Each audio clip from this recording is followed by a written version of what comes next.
Thank you, Steve. Well, our state's governor is on a mission, and Brad Little is starting by focusing on the ABCs. 6 on Your Side's Michelle Edmonds sat down exclusively with the governor for his first one-on-one interview since taking office in tonight's Making the Grade.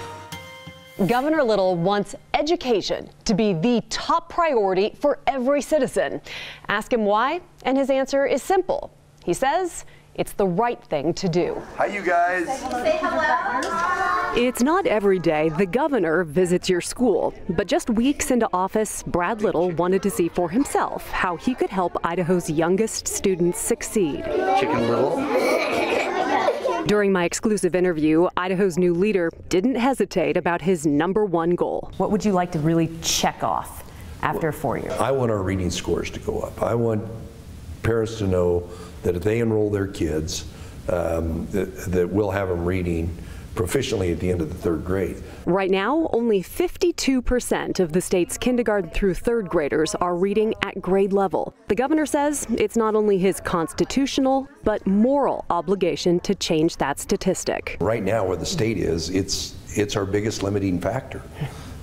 It's our limiting factor in economic development. It's our limiting factor in quality of life. It's our limiting factor in a lot of these social issues that we have, corrections, substance abuse, mental health. These educators will tell you, you get these kids reading proficiently at the end of the 3rd grade, a lot of these problems that happen not only in school but in society are significantly reduced. So it's not just a numbers game for you as governor. Because, I mean, let's face it, the education budget is the largest portion of our state budget. So obviously, as head of state, you need to be cognizant of that.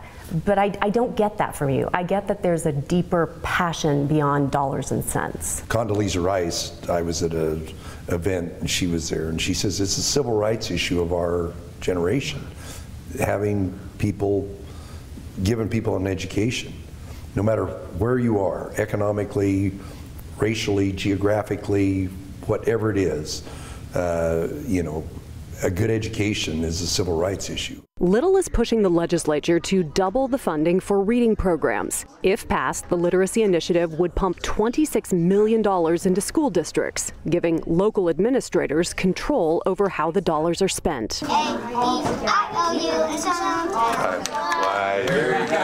I was worried for a while. I thought they changed something on me. Here at Chief Joseph Elementary in Meridian, the principal used her literacy funding to offer 9 at-risk students intervention in an all-day kindergarten. Mrs. Hart says more money would allow her to start other full-day kindergarten classes. If you offered that to your parents? Oh my gracious.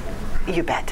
Hands down, yes. And we had, families who wanted to be part of this all-day program that we had to say, sorry, we don't have space for you. During our tour, the governor told us he supports full-day kindergarten. But Little says the key to better education is more than just money. In fact, it's something perhaps even harder to change, and that's perception. That if Idaho's going to advance, not only inside of the classroom, but out on the streets, on the playgrounds, in the workplaces, telling your child, your neighbor, are you doing your homework? The necessity of having a good education is part of what we're going to do in Idaho to advance the ball for everybody, and that everybody having a good education is in everybody's best interest. From asking for more funding to starting a new education task force and even adding a children's cabinet to his administration, the new governor is not wasting a moment. So are we going to end up calling you the children's governor? I would love that.